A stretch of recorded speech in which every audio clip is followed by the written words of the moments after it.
They called him the White Death.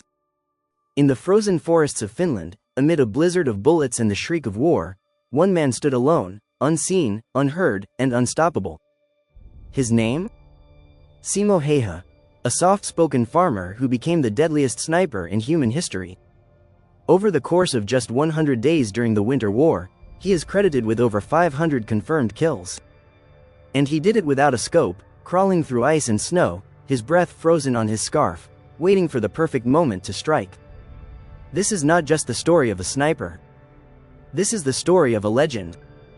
Welcome to Lore of the Multiverse. If you're new here, hit that subscribe button and ring the bell, because you're about to enter a world where truth is more incredible than fiction. Simo Häyhä was born on December 17, 1905, in Rautjärvi, a small Finnish town near the Russian border. He was the seventh of 8 children in a family of farmers. His life was simple, tending animals, hunting in the dense forests, and spending long winters tracking game across snow-covered landscapes. He was quiet, patient, and solitary. These qualities, forged in the cold, would serve him well in the chaos to come. When he was 20, Hayha joined the Finnish Civil Guard, a kind of voluntary paramilitary group, and began honing his shooting skills. He was a natural marksman, mastering the use of the Mosin Nagant rifle, and more importantly, he trained without a scope, relying solely on iron sights. This gave him a crucial advantage: less glare from the sun, no fogging from the cold, and a smaller silhouette. In the wilderness, the difference between life and death often came down to visibility.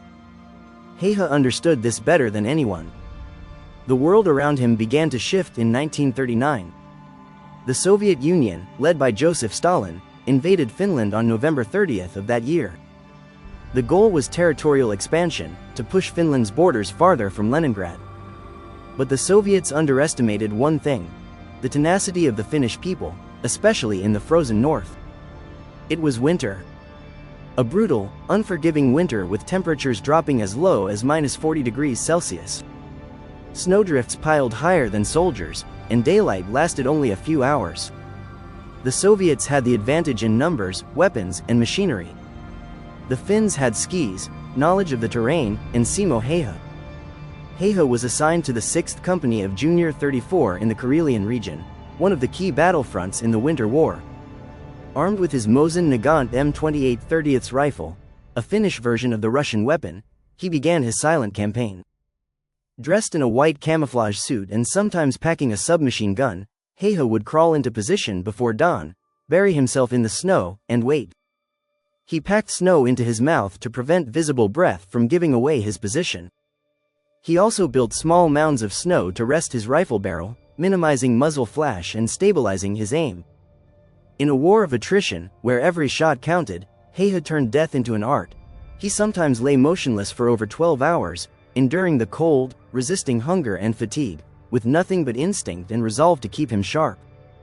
Soviet soldiers began to speak of a ghost.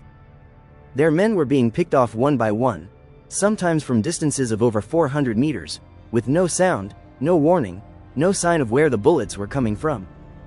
They called him Balaya Smrt, the White Death. He worked alone, and his kill count began to climb rapidly.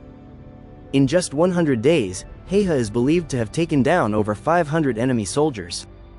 The number is so staggering that some historians debated its plausibility, but multiple Finnish sources confirm at least 505 confirmed sniper kills, with another 200 using a submachine gun.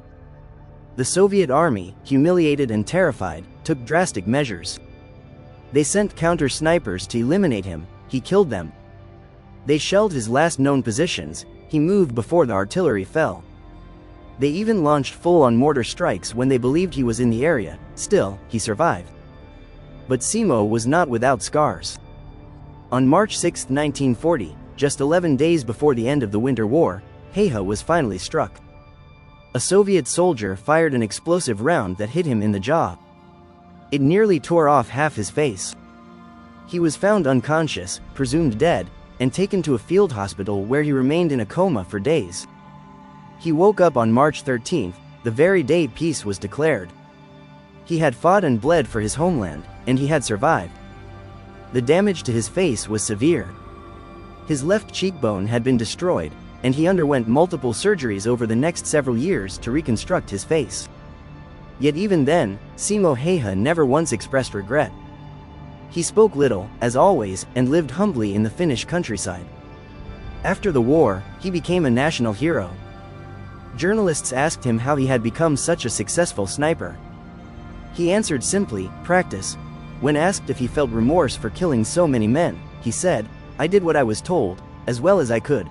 There was no bravado, no flourish, just duty and survival." What makes Simo Häyhä's story even more remarkable is what he didn't have. He didn't use a scope. He didn't have high-tech equipment. He didn't operate with a team or spotters. He worked alone, with basic tools, driven by instinct and patience. In an age of mechanized war, he was a throwback to the primal hunter, a lone figure navigating the wilderness with silent precision. Even in death, his legend lives on. Hayha passed away in 2002 at the age of 96.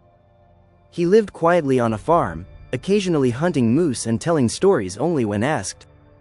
He had no children, no wife, but his name is spoken with reverence by soldiers, historians, and anyone who knows what it means to survive against impossible odds. In Finland, he's remembered not just as a war hero, but as a symbol of resilience.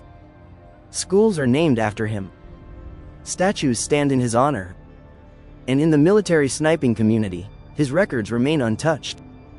No sniper in any modern war has ever matched his kill count in so short a period.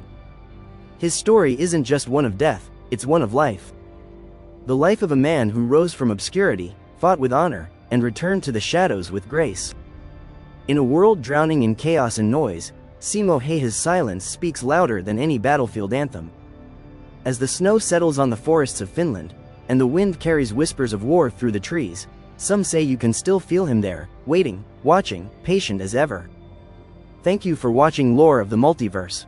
If you enjoyed this story, give it a thumbs up, subscribe for more true tales of survival and courage, and hit that notification bell so you never miss an episode. Have a story you want us to cover?